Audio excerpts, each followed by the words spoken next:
Hello everyone, welcome back to my channel. In today's class, I come up with confusing prepositions topic. In this topic, I would discuss you and tell you where to use all these prepositions. हम कभी कभी बहुत ही ज़्यादा confusion में आ जाते हैं कि हमें ये वाली preposition यहाँ पे use करनी है, क्या ये वाला sentence इस preposition की help से बन सकता है या नहीं. So please watch my video till the end so that you get the clarity कि कब कौन सी preposition हम use कर सकते हैं. Let's just commence the class. सबसे पहले जो preposition है मेरी वो है since. आजकल हम since और for जो है वो बहुत ही ज़्यादा use करते हैं. ओके इन दोनों के बीच में डिफरेंस क्या है. सबसे पहले हम सिमिलैरिटीज की बात करते हैं कि दोनों की दोनों प्रेपोजिशंस में सिमिलैरिटीज क्या है. सिमिलैरिटीज है हमारी टाइम. मतलब सिंस और फॉर प्रेपोजिशन जो है वो हम यूज करते हैं समय के साथ. अब डिफरेंशिएट के बारे में बात करते हैं. सिंस जो है वो हम यूज करते हैं पर्टिकुलर पीरियड ऑफ टाइम के साथ. पर्टिकुलर पीरियड ऑफ टाइम का मतलब होता है जहां पे हमें समय का पूरा पूरा अंदाजा हो, जहां पे हमें पता हो समय के बारे में. वाइल प्रेपोजिशन फॉर जो है वो हमारी यूज होती है पीरियड ऑफ टाइम के साथ. पीरियड ऑफ टाइम का मतलब होता है जहां पे हमें समय का अंदाजा नहीं है. आई नो आप कंफ्यूज हो गए कि समय का अंदाजा है, समय का अंदाजा नहीं है, इसका क्या मतलब है. आपको मैं एग्जांपल देती हूँ. जैसे कि यहाँ पे हम लिखे मॉर्निंग, आफ्टरनून, इवनिंग, नाइट, कोई भी ईयर, कोई भी मंथ और कोई भी डे. ठीक है, ये सब मैंने लिखा है सिंस के लिए. फॉर में अगर मैं लिखना चाहूं तो मैं लिख सकती हूँ hour, minute, day, month, year and so on. ठीक है, अब मैं भी आपको थोड़ी थोड़ी सी बात समझ में आ रही हो. अब मैं एग्जांपल देके आपको और भी ज्यादा क्लियर करती हूँ. जहां पे आपको समय का एग्जैक्ट टाइम दिया हो वहां पे हम हमेशा अपना प्रेपोजिशन सिंस का यूज करेंगे. जहां पे आपको समय के बारे में थोड़ी सी भी कंफ्यूजन हो या समय की क्लैरिटी ही ना पता चल रही हो वहां पे हम यूज करते हैं फॉर. जैसे कि मैं आपको दो एग्जांपल देती हूँ. मैं 2 दिन से कविता लिख रही हूँ या लिख रही थी. आप इसको पास्ट में डालना चाहते हैं तो पास्ट में बना दीजिए, प्रेजेंट में बनाना चाहते हैं तो प्रेजेंट में बना दीजिए, वो इतना मैटर नहीं करता. अगर जैसे कि मैं प्रेजेंट में ही हूँ, अभी प्रेजेंट में क्लास ले रही तो प्रेजेंट में ही वाक्य बनाती हूँ. मैं 2 दिन से कविता लिख रही हूँ. ठीक है, और एक मेरा सेंटेंस है मैं सोमवार से कविता लिख रही हूँ. अब यहाँ पे मैंने सेंटेंस कुछ इस तरीके से बनाया. मैं 2 दिन से कविता लिख रही हूँ. और एक मेरा वाक्य है मैं सोमवार से कविता लिख रही हूँ. मतलब मुझे कोई काम करते हुए पास्ट में शुरू किया था, वो काम मैं अभी भी कर रही हूँ, तो मैंने आपको टेंसेस करवाए हुए हैं तो ये मेरा फॉल करेगा प्रेजेंट परफेक्ट कंटिन्यूअस वाले टेंस में. तो इसकी अगर मैं इंग्लिश देखूं तो ऊपर वाले वाक्य में मैंने अपना जो समय दिया है वो समय मेरा कोई एग्जैक्ट समय नहीं है. दिन 365 डेज है हमारे पास. अब 365 डेज में से मैं कौन से डेज की बात कर रही हूँ कोई क्लैरिटी नहीं है. मैं 365 डेज में से किसी 2 डेज की बात कर रही हूँ, बट कौन से 2 डेज क्लैरिटी नहीं है. तो ये जो मेरा वाक्य है ये मेरा वाक्य बन सकता है इंग्लिश में फॉर से. जैसे कि I have been writing a poem for 2 days। Next मेरा जो वाक्य है वो है मैं सोमवार से लिख रही हूँ। अब इसमें जो मेरा सोमवार है वो मेरा पर्टिकुलर पीरियड ऑफ टाइम है, क्योंकि हर हफ्ते में सोमवार जो है वो एक ही बार आता है, दोबारा नहीं आता। जैसे कि मॉर्निंग, आफ्टरनून, इवनिंग, नाइट, 1991, जुलाई, फ्राइडे, ये जितने भी मैंने लिखे हैं वर्ड्स ये सब एक एक बारी आते हैं, दोबारा नहीं आते। जुलाई मंथ जो है वो पूरे मंथ में सिर्फ एक बार आता है, फिर दोबारा वो नेक्स्ट ईयर रिपीट होता है, बट उसी ईयर में रिपीट वो नहीं होता। ठीक है, तो ऐसे ही सोमवार जो है मेरा वो वीक में सिर्फ एक बार आता है, दोबारा नहीं रिपीट होता। तो ये जो सेंटेंस है मेरा बन सकता है सिंस से। तो यहाँ पे मैं लिख सकती हूँ I have been writing a poem since Monday. जैसे कि मैं आपको एक और एग्जांपल दे देती हूँ। सुहानी सुबह से पढ़ रही है, सुहानी 1 घंटे से पढ़ रही है। अब दिन में 24 घंटे होते हैं, 24 घंटों में से कौन से 1 घंटे की बात कर रही हूं मैं, नहीं पता। बट सुहानी सुबह से पढ़ रही है। अब दिन में तो सुबह एक ही बार होगी, बार बार थोड़ी ना होती है।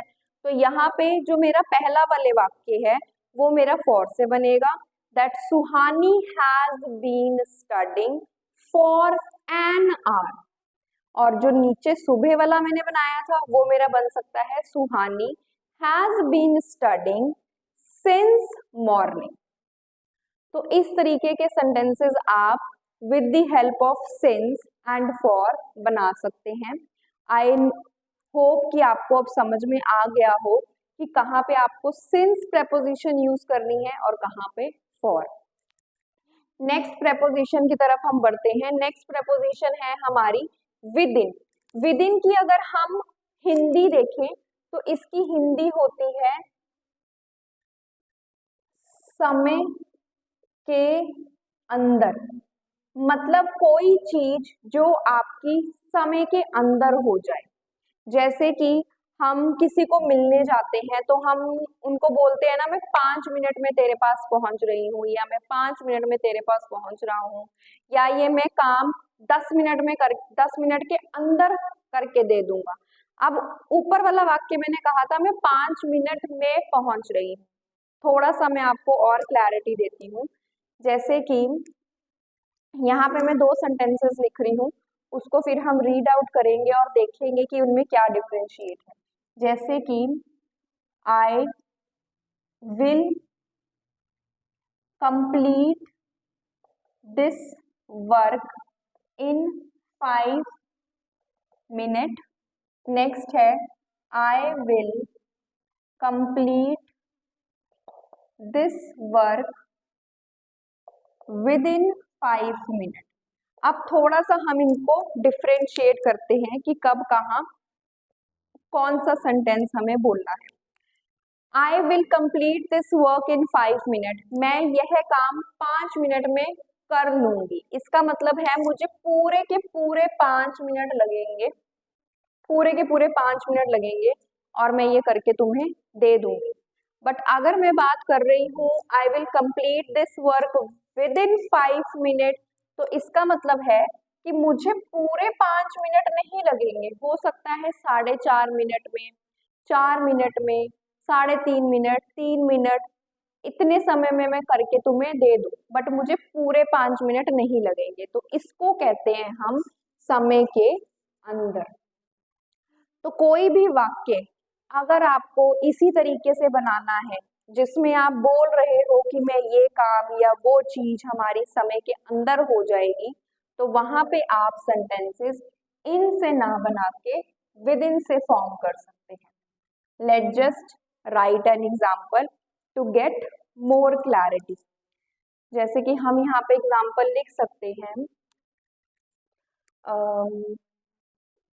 माई या माई नहीं, आई completed the exam with in 3 hours।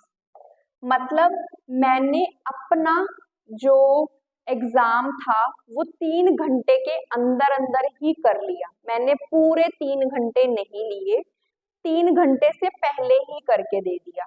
हो सकता है जब 3 घंटे में 15 मिनट थे तो हो गया हो, या 5 मिनट बचे थे तो हो गया हो, बट पूरे 3 घंटे नहीं लिए। राइट। नेक्स्ट प्रेपोजिशन है हमारी कीप और पुट। अब हम इनको भी एक साथ लेते हैं और सबसे पहले इनकी सिमिलैरिटीज की तरफ चलते हैं। कीप और पुट की जो सिमिलैरिटी है वो होती है रखना। किसी चीज को जब हम रखते हैं तो वहां पे हम कीप और पुट यूज करते हैं। बहुत सारे यूजर्स हैं जो कीप और पुट प्रेपोजिशंस में कंफ्यूज हो जाते हैं, उन्हें नहीं समझ में आता कि कब कौन सी प्रेपोजिशन यूज करनी है, कीप लगाएं पुट लगाएं। कुछ यूजर्स तो ऐसे हैं कहीं पर भी कोई भी प्रेपोजिशन लगा देते हैं। नहीं, हर एक प्रेपोजिशन जो है हर एक सिचुएशन के हिसाब से यूज होनी चाहिए, सो दैट हमारे सेंटेंस में किसी भी तरह का कोई भी एरर ना आए। सबसे पहले हम बात करते हैं कीप की। कीप प्रेपोजिशन जो है वो हम यूज करते हैं फॉर्मल लैंग्वेज में, वाइल पुट हम यूज करते हैं इनफॉर्मल लैंग्वेज। ऑब्वियस सी बात है, अगर आप फॉर्मल लैंग्वेज में बात कर रहे हैं तो मतलब आप बहुत ही ज्यादा पोलाइट वे में बात करेंगे। वही पुट जो है वो थोड़ी सी हमारी रूड कह लो या थोड़ी सी हार्श वर्ड में आ जाती है। जैसे कि मुझे यहाँ पे कहना हो keep your phone on the table, मतलब मैं बहुत ही प्यार से रिक्वेस्ट कर रही हूँ कि आप अपना फोन टेबल पर रख दो। अब ध्यान से देखो, इस वाले सेंटेंस में मैंने 2 प्रेपोजिशंस यूज करी हैं, एक है मेरी कीप और एक प्रेपोजिशन जो हम पहले ही कर चुके हैं, दैट इज ऑन। नेक्स्ट है हमारी पुट। अगर मैं यहाँ पे लिखूं सेम सेंटेंस और वो है मेरा put your phone on the table, तो मतलब अब मैं यहाँ पे थोड़ा सा गुस्से में बोल रही हूँ कि अपना फोन टेबल पे रख दो। ठीक है, तो इस तरीके से आप सेंटेंसेस बना सकते हैं। Let me give you one more example. हम कभी कभी बोलते हैं कीप योर माउथ शट और कभी कभी हम बोलते हैं पुट योर माउथ शट। तो क्या आप लोगों को पता है हम क्यों ऐसे बोलते हैं? Let me just tell you. Suppose you are in a friend circle, हंसी मजाक चल रहा है, किसी फ्रेंड ने आपको कोई चीज बोल दी, आपको नहीं अच्छी लगी, तो वहां पे माहौल ना खराब हो जाए तो आप भी हंसी हंसी में अपने फ्रेंड को बोल रहे हो चल चल अपना मुंह बंद रख, ठीक है, चल चल मत बोल ऐसे। तो वहां पे आप यूज कर सकते हैं keep your mouth shut. But अगर आप पुट योर माउथ शट बोल रहे हैं तो मतलब आप थोड़ा सा गुस्से में बोल रहे हैं कि अपना मुंह बंद रख या अपनी अब बकवास बंद कर या जो भी है। तो इस तरीके से आप कीप और पुट प्रेपोजिशन यूज करके सेंटेंसेस को बना सकते हैं। नेक्स्ट हमारी जो प्रेपोजिशन है वो है टिल। टिल हम यूज करते हैं हिंदी में, देखा जाए तो ये हमारी यूज होती है हिंदी में जब तक या फिर तब तक वाले सेंटेंस में। सपोज अगर हमें बोलना हो मैं आती हूँ तब तक तुम अपना काम करो, या जब तक मैं नहीं आती तुम यहाँ से मत जाना। अगर इस तरीके के सेंटेंसेस हमने बनाने हैं तो वो हमेशा हमारे टिल प्रेपोजिशन की हेल्प से ही बनेंगे। ठीक है, या जैसे मुझे लिखना हो I wait for you, I wait for you here always till you come.